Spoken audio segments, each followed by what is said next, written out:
Deməli, əsas baş üzvlərdən biri də ə, xəbərdir. Xəbər cümlənin baş üzvü olmaqla bərabər, eyni zamanda biz əsas məlumatı xəbər vasitəsilə alırıq. Deyək, cümlədə ən müstəqil üzv mübtədadır, ən vacib üzv isə xəbərdir. Çünki xəbər olmasa cümlə yarımçıq qalır. Amma mübtəda olmasa cümlə yarımçıq qalmır. Bunu belə deyək də, həm də xəbər olmasa bir məlumat əldə eləmirik, yeni bir şey almırıq, yeni bir məlumatımız olmur.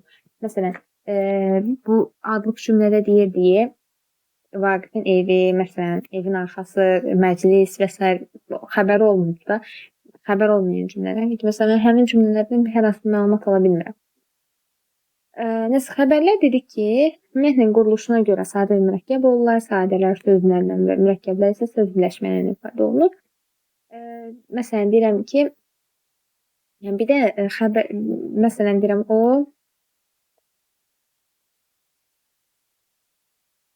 o yalancı, ne bileyim,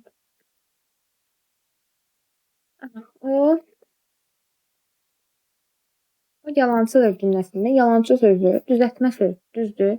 Yalancı sözü düzəltmə söz olsa belə, mən deməli, bu cümlədə xəbərdə ümumiyyətlə, mən bu xəbərə sadə xəbər deyəcəm. Bu düzəltmə xəbər anlayışı yoxdur. Yəni, ya sadə olur, ya mürəkkəb olur. Sadə o deməkdir ki, sözlərlə ifadə olunsun. Məsələn, yalancı söz sadədir, yəni sadə xəbərdir, sözlə ifadə olunur. Bir dənə söz. Ona görə olacaq ki, yalancı sözünün ifadə olunduğuna görə bir sözdən ibarətdir, sadə xəbər olacaq. Amma desəm ki, o yalancının biridir. Məsələn, burada deyəcəm ki, yalancının biridir. Kim? O. Yalancının biridir. Cümlədə xəbər funksiyasındadır, söz birləşməsində ifadə olunub, o isə mübtəda funksiyasındadır. İndi, başqa nə deyəsiydim burada? Deyə bilərsiniz ki, mürəkkəb xəbər üçüncü nöqtənin söz birləşməsində ifadə olunur. Və yaxud da yalancı olsa əgər, o yalancıdır şəklində olsa əgər, deyirəm ki, sadə xəbər cümlədə düzəltmə sifətlə ifadə olunur. Bu şəkildə. Deməli, cümlədə xəbərlər isim və fe'li xəbər olmaqla iki yerə bölünür. Fe'li xəbər nədir, isim xəbər nədir? Ondan əvvəl onu deyim ki, fe'li bağlama cümlədə xəbər funksiyasını çıxış eləmir, fe'li sifətlə məstər xəbər şəklində çıxış eləyə bilər. Əgər deyirik ki, cümlənin xəbəri məstər və fe'li sifətlə ifadə olunubsa, onda bir mübtədanı tapıram, qalan hamısını xəbərə verirəm. Məsələn, deyirəm ki, məqsədimiz materialları bugün bitirməkdir. Məsələn, burada xəbər nə ilə ifadə olunacaq? Daha doğrusu birinci mübtədanı tapıram. Məqsədimiz nə? Nədir? Materialları bitirməkdir bu vaxtında. Bu olur xəbər. Bir dənə də mübtəda bu. Qısaca belə deyim. Cümlədə xəbər ən axırıncı söz. Fe'li sifətlə və məstərlə ifadə olunubsa, bir dənə mübtədanı tapıram, qalan sözdən hamısını verirəm xəbərə. Bunu belə də dəyişə bilərəm. Materialları bugün bitirmək məqsədimizdir. Və dəyişdim. Məqsədimizdir olur xəbər. Nə? Materialları bugün bitirmək. Yerin dəyişəndə də heç fərq olmur. Sonra dedik, məstər, daha doğrusu xəbər iki cür ifadə olunur. Deməli, ismi və fe'li xəbər şəklində ola bilər. İsmi xəbər nədir? Fe'li xəbər nədir? Fe'li xəbər hərəkət anlayışlarını ifadə edir. İsmi xəbər isə hökm anlayışlarını ifadə edir. Digər bir anlayışla desək, ismi xəbərli cümlə adlarla ifadə olunur. Fe'li xəbərli cümlə isə fe'lin təsriflənən formaları ilə ifadə olunur və təsriflənən formasını ifadə olunur. Qalan nə varsa verəcəm nəyə? İsmi xəbərə. İndi, idi, deyil tipli sözlər. Deməli, idi, sonra deyil tipli sözlər var ki, bunlar xəbərdə işlənə bilər, amma bunlar xəbərin quruluşuna təsir etmir. İndi mən necə biləcəm ki, bu, məsələn, fe'li xəbərdirmi, yoxsa ismi xəbərdirmi, həmin söz. Bu sözlərdən əvvəlki sözə baxacam. Məsələn, deyirəm ki,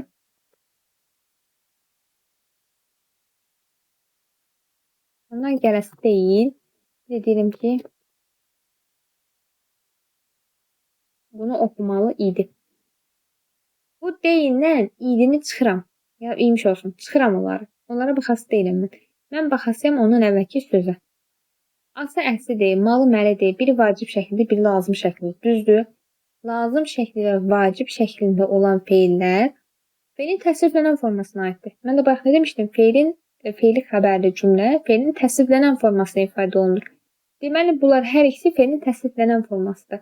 Bu birinci cümləni bu şəkildə ifadə eləsəm, dəyişsəm daha doğrusu. Onlar gələn deyil. Bu şəkildə versəm, bu şəkildə versəm bu cümləni. Özün əvvəl nə gəlib? Feil sifət. Deməli olacaq ismi xəbər. Amma bu olacaq feil xəbər. Feil sifətlə məstər də cümlədə xəbər funksiyasına çıxış eləsə, mən onlara da feil xəbər deyirəm. Feilin təsriflənən formaları hansıdır? Əmr, vacib, lazım, arzu, şərt, bir də xəbər şəkli. Altda feilin şəkli var. Bunlarla ifadə olunsa mən ona feil xəbər deyəcəm. Bunlarla ifadə olunmasa onlara feil xəbərli cümlə deyə bilmərəm. İsmi xəbərli cümlə deyəcəm. Yəni qısaca digərinə görə ismi xəbər deyəsən. Frazeoloji birləşmə ilə ifadə olunmaq məsələsi var ki, frazeoloji birləşmə ilə ifadə olunanda mən nə biləcəm? O ismi xəbərlidir ya feil xəbərli cümlədir. Onu bilməkdən ötürü yenə frazeoloji birləşmənin ifadə vasitəsini tapıram. Məsələn, bir də ondan əvvəl deyim ki, deyil sözü, idi, imiş sözləri bunlar müstəqil şəkildə xəbər olmurlar. Özündən əvvəlki sözünün bir yerdə xəbər olurlar.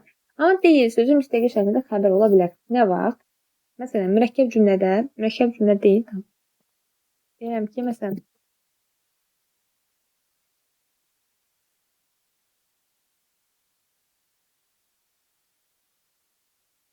kitab sənə deyil, mənə alınıb. Bu cümlə necədir? Yəni, kitab sənə alınmayıb, mənə alınıb. Burada məsələn, deyil sözü müstəqil xəbərdir. Alınıb sözü müstəqil xəbərdir. Çünki burada alınıb sözü budur da elə deyil sözü alınıb sözünün bir növ inkarıdır. Bir söz təkrar işlənməsin deyə elə deyə bilərik ki, məsələn, bir söz təkrar işlənməsin deyə elə bir şey olur. Elə bir şey işlənir. Başqa nə deyirdik burada? Başqa nə var idi? Bunu keçdik. İndi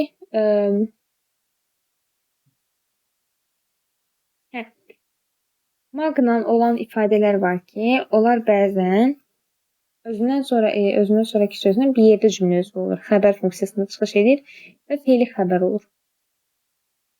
Məsələn, deyirəm ki, yəni məstər bildiyimiz kimi ismi xəbərdir, amma ki, bəzən ola bilər ki, feili xəbər kimi olur. Məsələn, deyirəm, maq üstə gəlsin, demək, sonra bilmək, sonra mağa üstə gəlsin, başlamaq. Bu tipli sözlər istəmək şəklində olmur da. Bu, məsələn, deyirəm ki, mən yazmaq istəyirəm. Məsələn, bu cümlə necə təhlil olunacaq? Yazmaq istəyirəm. Bir yerdə xəbər ki, mən. Burada mən bu xəbərə baxıram. Buna baxıram əsas. Buna baxıram da, bu istəyirəm sözünə baxıram. İstəyirəm sözü də xəbər şəklində, düzdür, iki zamanda işlənir, deməli, xəbər şəklindədir. Xəbər şəklindədir, amma mən bu məstərə baxıb deməyəcəm ki, bu ismi xəbərli cümlədir.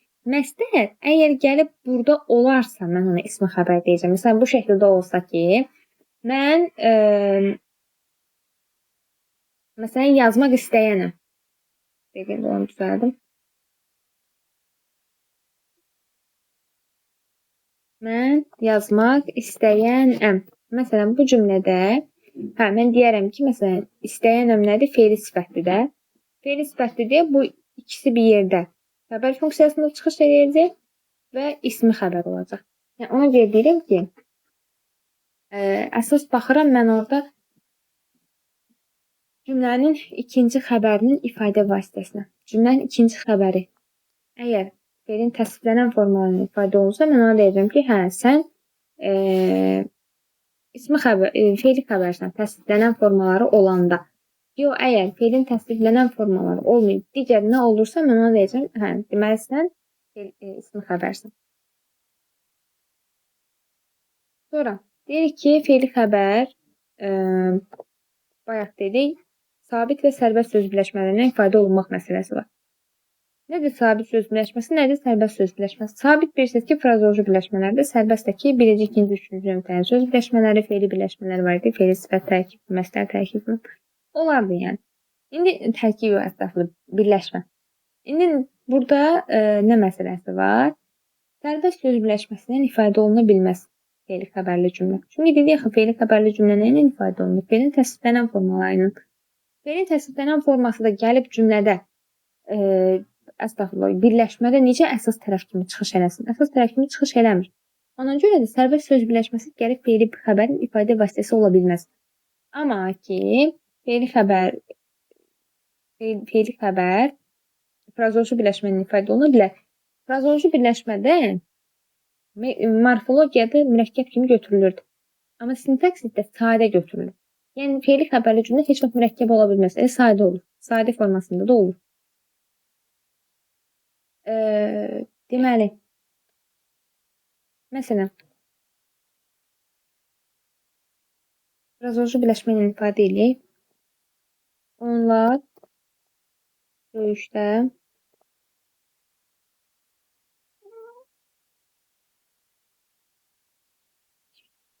məsələn, deyirəm, onlar döyüşdə can verdilər.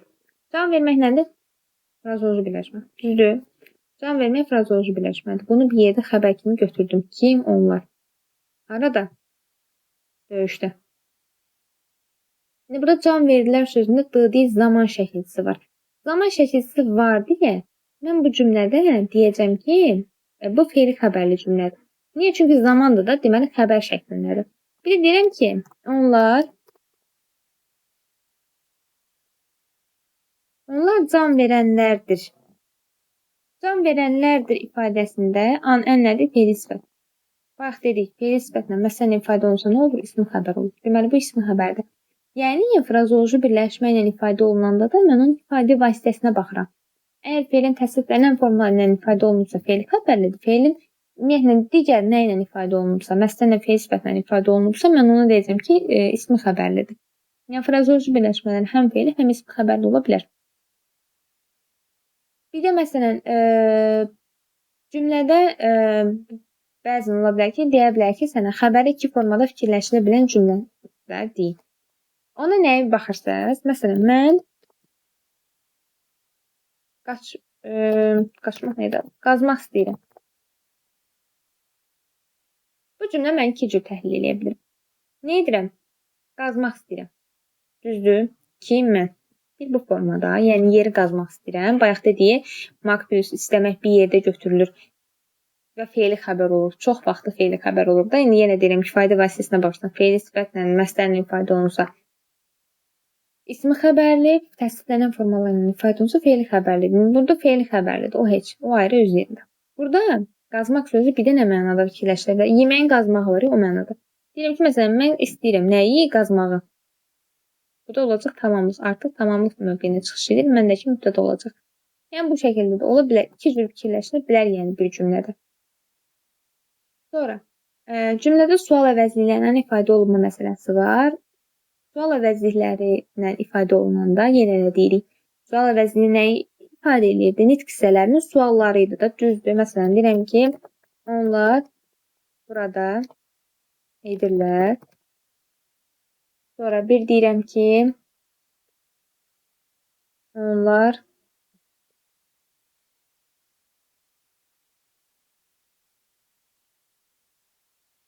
nə edənlərdir? Bir də bir yazaq. Onlar neçəncilərdir? Məsələn, 3 dənə cümlə yazdım da. Bu indi 3 dənə cümlənin arasından mən baxacağam ki, hansı fe'lidir, hansı ismi xəbərlidir.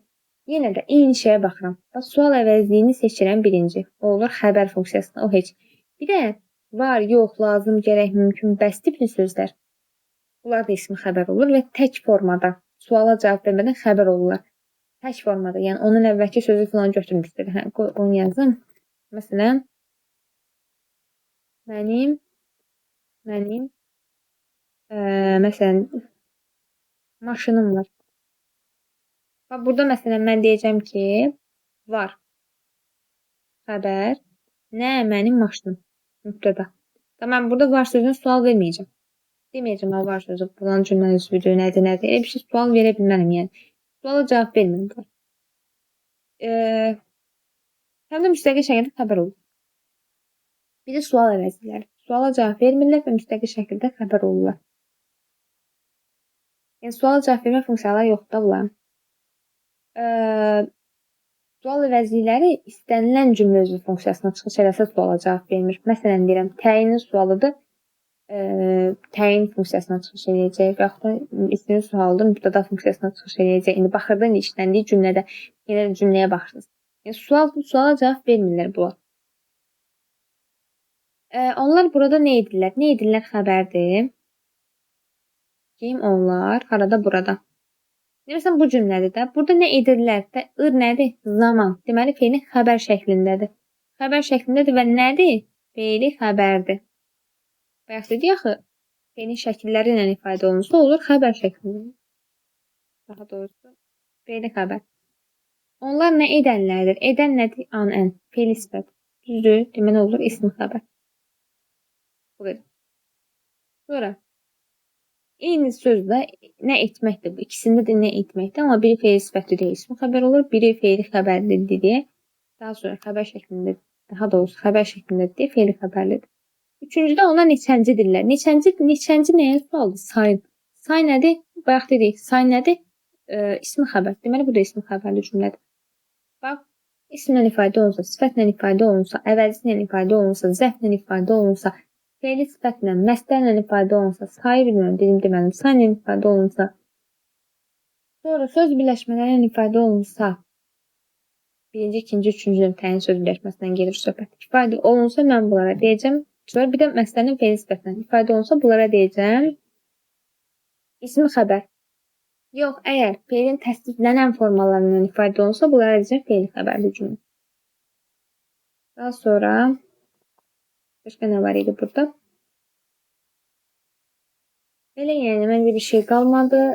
İndi nəsə əlavə bir qaranlıq qalan bir şey olsa, yeni sual verərsiniz. Sadəcə ümumi feili xəbər, ismi xəbər anlayışı bu qədər deyəm.